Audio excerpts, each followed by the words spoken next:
Well, that was Memphis Mayor Paul Young, who you just heard from, while Tennessee Governor Bill Lee says National Guard troops will begin deployment in Memphis beginning Monday.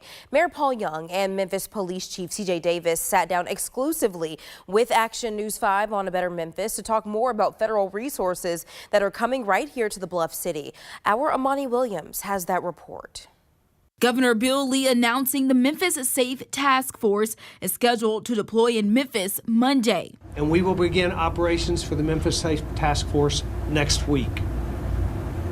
Personnel from 13 agencies will be on the ground in Memphis next week. This includes the National Guard along with 12 federal agencies.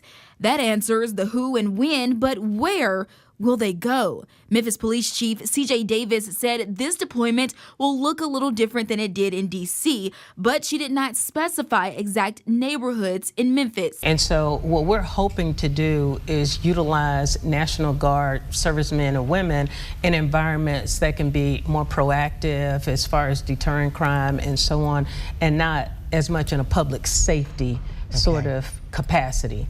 We want to continue to allow the men and women of the Memphis Police Department and our federal law enforcement entities that are trained to handle, this type of work. We want them to continue to be the front line of law enforcement in the city. Memphis Mayor Paul Young says as these agencies move in, he's been adamant with the governor this task force will collaborate with Memphis police. As they come into the fold, we want them to help amplify the work that we've already been doing. And I think that is a strategic way to use those resources to accelerate the pace of the work that we've been putting in. Governor Lee said these resources are needed to move Memphis forward economically. He noted CEOs express interest in Memphis, but are concerned about crime. Sustainable decreases in crime are what city leaders are hoping for. My goal as we go through this process is threefold. One, build upon our existing strategies. Number two, make sure that we have continuity of services.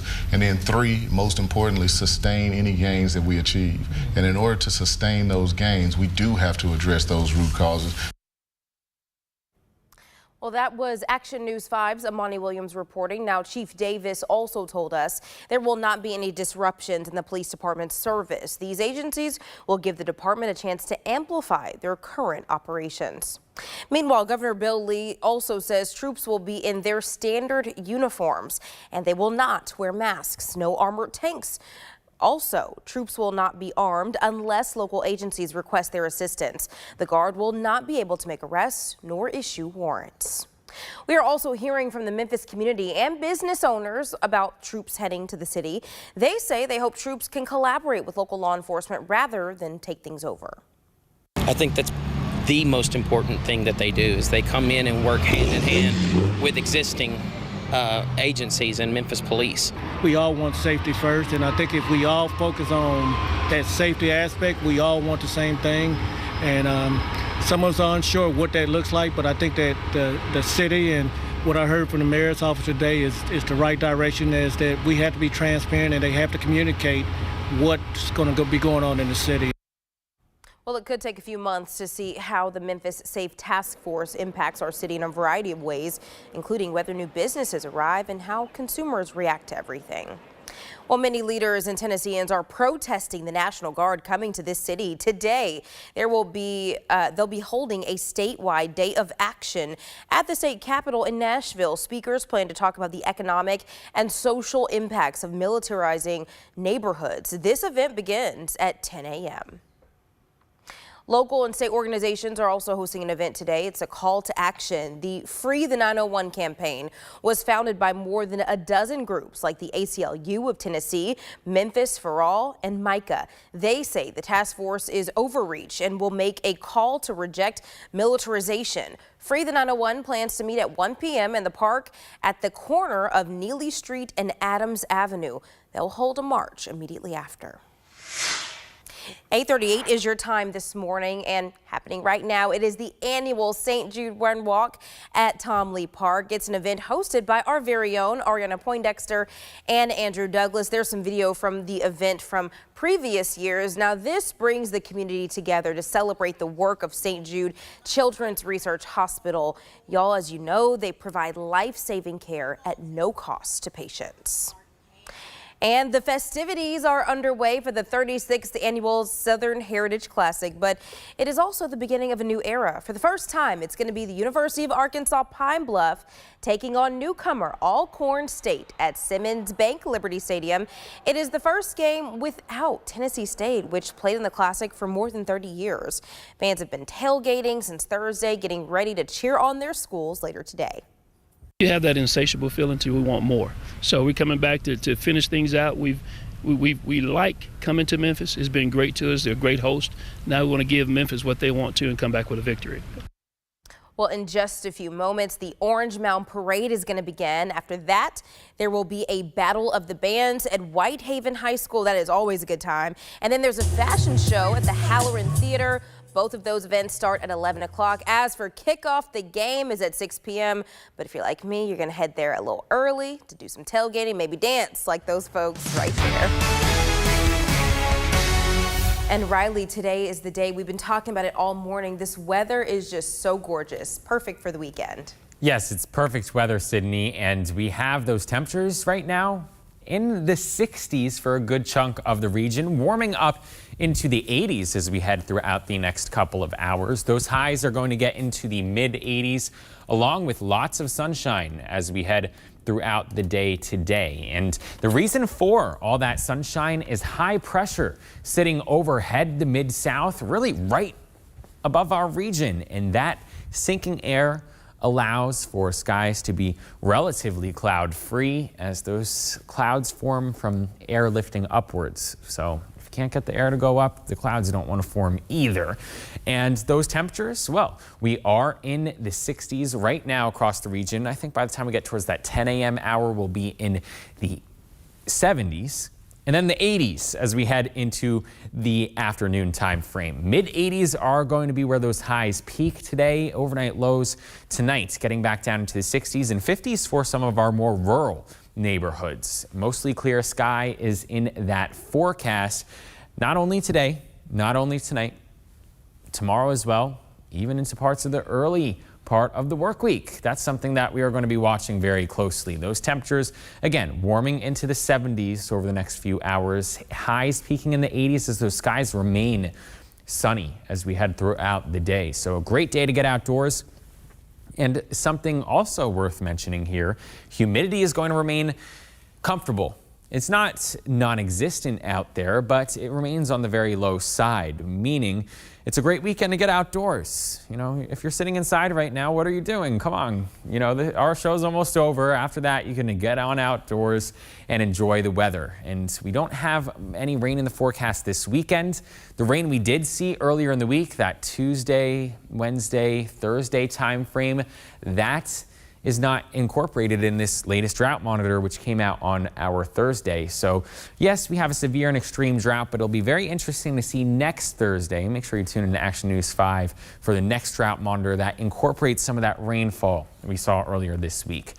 No rain, or at least very low rain chances over the next 7 days. Could get a spotty shower storm middle part of next week, but this weekend is looking very dry out there. Mostly sunny skies, those highs getting up into the mid 80s, 85 in Senatobia, 86 in Clarksdale.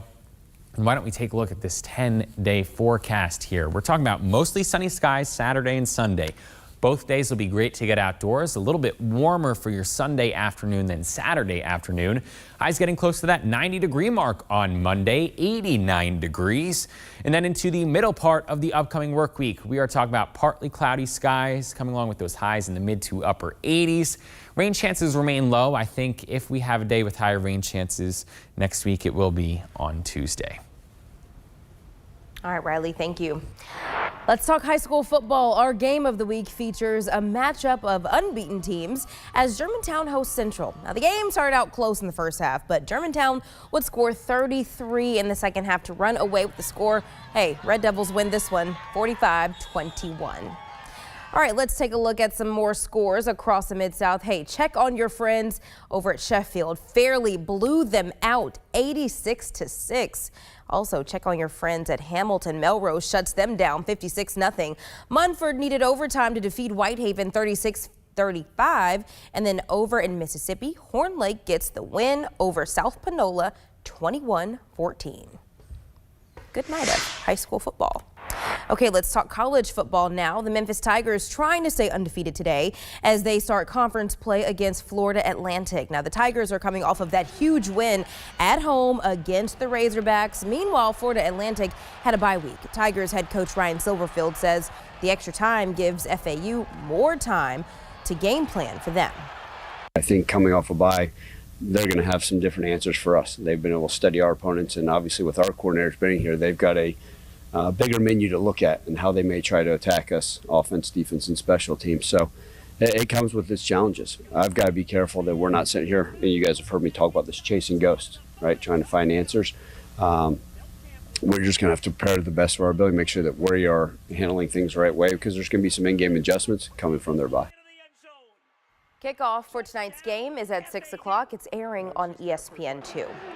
As for other teams across the Mid-South, it is an exciting lineup, y'all. Arkansas looks to bounce back, of course, but they face another tough matchup in facing off against number 22 Notre Dame. That game's at 11 o'clock today. Arkansas State is on the road facing Louisiana Monroe at 2 o'clock. That's on ESPN+.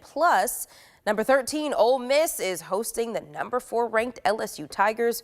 That's going to be a watcher. That game is at 2:30. And then number 15, Tennessee Vols, they are heading to Stark Vegas facing the undefeated Mississippi State Bulldogs.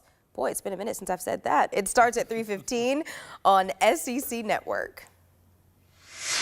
All right, 8:45 is your time. The Shelby County Health Department will host a community care fair. It's going to be starting in just a few minutes. You'll have the chance to get free testing, HIV testing, infant CPR kits, and other free services you may need. It begins at 9 o'clock. It'll last until 12:30 at the Dave Wells Community Center on Chelsea Avenue. Well, Action News 5 is carrying on a breast cancer awareness tradition next month. Here is our very own Andrew Douglas to show you how you can honor those fighting the disease. Next month is Breast Cancer Awareness Month. For more than a decade, I've been wearing pink ties throughout the month of October, sent from you on behalf of a family member or a friend, and sharing those stories of those who have fought against this awful disease. If you send me a pink tie, and I need lots of pink ties, by the way, send it to our studios here in 1960 Union Avenue, Memphis, Tennessee. I will wear your tie on the air. I'm going to say your name, your hometown, who the tie is in honor of or in memory of, and then I will send that tie back to you, or I will donate it to the organization Dress for Success. And together, we will raise awareness for breast cancer and breast cancer research happening right now in Memphis. Always a great cause that Andrew does there. Yeah. I love it. I was just saying, that's a fantastic idea. The pink ties, you see it there every morning when he's wearing it. A good reminder. So send those ties in. Yeah, and as we get ready for October, I mean, we're dressed like October already. Ready for Halloween. We're trying to speed things up here. Yeah, don't want to get to the cooler weather too quickly. And luckily here in our 7-day forecast, or 10-day forecast, I should say, we're not seeing that cooler weather yet. Highs in the 80s all week long. Could get close to 90 degrees on Monday, but we have a beautiful weekend in store. Get outdoors. Yes. That's just my best advice. You know, if you don't get outdoors, you're going to regret it. Yeah, if you're not getting outdoors, I don't know what you're doing. Go to the park, go tailgate. Exactly. Go to the Mid-South Fair, something. Yep. Enjoy this weather. And it's not like there's nothing to do this weekend. Yeah, We've got a lot. Plenty. Well, we appreciate you guys so much for joining us digitally for Action News 5. Stick around for more updates and the latest on your forecast tonight at 5 o'clock. Have a great one.